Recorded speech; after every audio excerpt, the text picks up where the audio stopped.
আসসালামু আলাইকুম। আশা করি সবাই ভালো আছেন।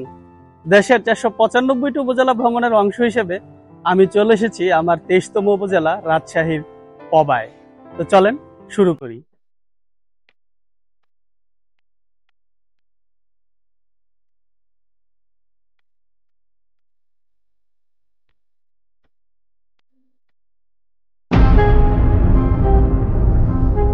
আমি এখন আছি পবার বাগদানি এলাকায়, আর আমার পিছনেই হচ্ছে বাগদানি ৩ গম্বুজ জামে মসজিদ। এই মসজিদটি আরবি ১১০৭ সালে জমিদার মুন্সি এনায়েতুল্লাহ নির্মাণ করেছিলেন। মসজিদটিতে ৩টি গম্বুজের উপর ৩টি ছোট খিলান আর চারপাশে ৪টি বড় বড় খিলান বা বুরুজ রয়েছে। মসজিদটির গায়ে অত্যন্ত সুন্দরভাবে কারুকাজ করা, দেখলে মনেই হয় না আজ থেকে ৩৫০ বছর আগে এই মসজিদটি নির্মাণ করা হয়েছিল।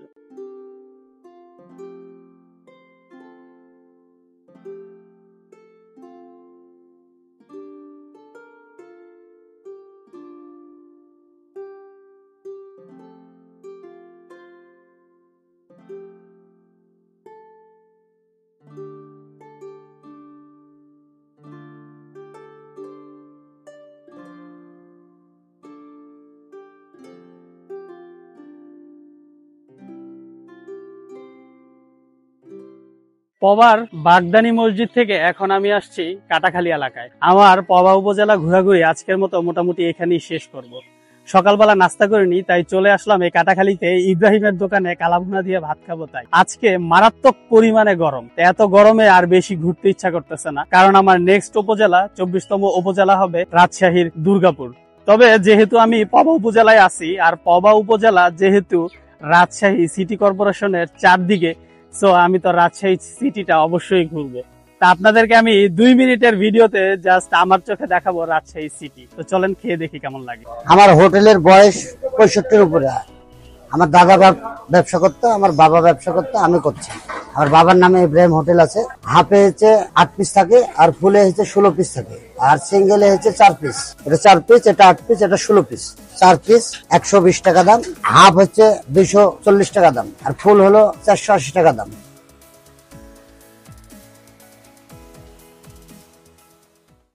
৬৫ বছর ধরে তার বাবা একবার সে রান্না করতেছে,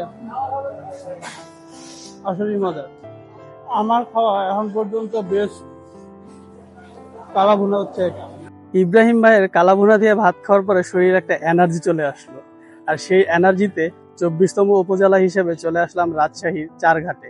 যদিও আমার যাওয়ার কথা ছিল দুর্গাপুরে, বাট এখান থেকে ঘুরে তারপরে ২৫তম উপজেলা হিসেবে মুভ করব দুর্গাপুরে।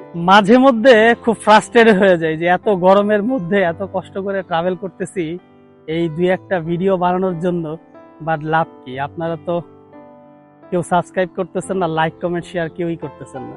যাক, তারপরেও আমি চেষ্টা করতেছি যতটুকু দেখানোর। মাঝে মধ্যে এরকম ২-১টা উপজেলা আমার ভ্রমণে পড়ে যাবে, যেমন চারঘাট উপজেলা। এখানে যে কষ্ট করে গরমের মধ্যে দিয়ে আসলাম, বাট আমি যদি ৪৯৫টি উপজেলা ভ্রমণ না করতাম তাহলে হয়তো এখানে আসতাম না, কারণ এখানে আসলে দেখার মতো তেমন কিছু নেই।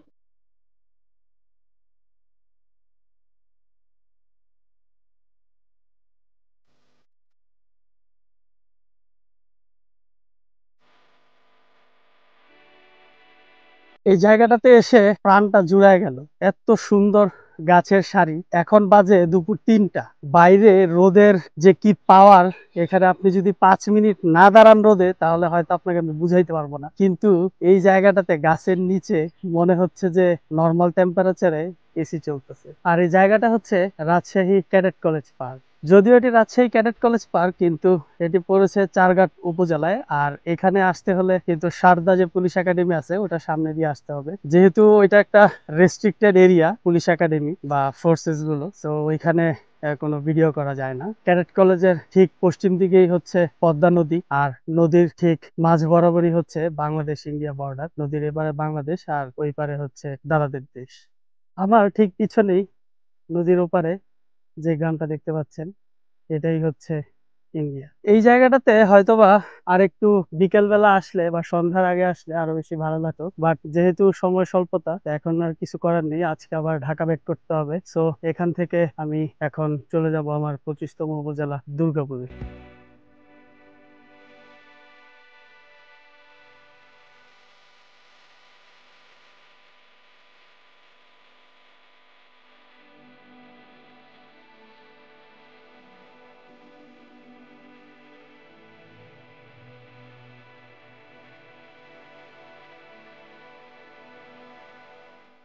সো সবাই ভালো থাকবেন, যারা এখনো আমার চ্যানেলটা সাবস্ক্রাইব করেন নাই দয়া করে প্লিজ চ্যানেলটা সাবস্ক্রাইব করে দিবেন। আসসালামু আলাইকুম।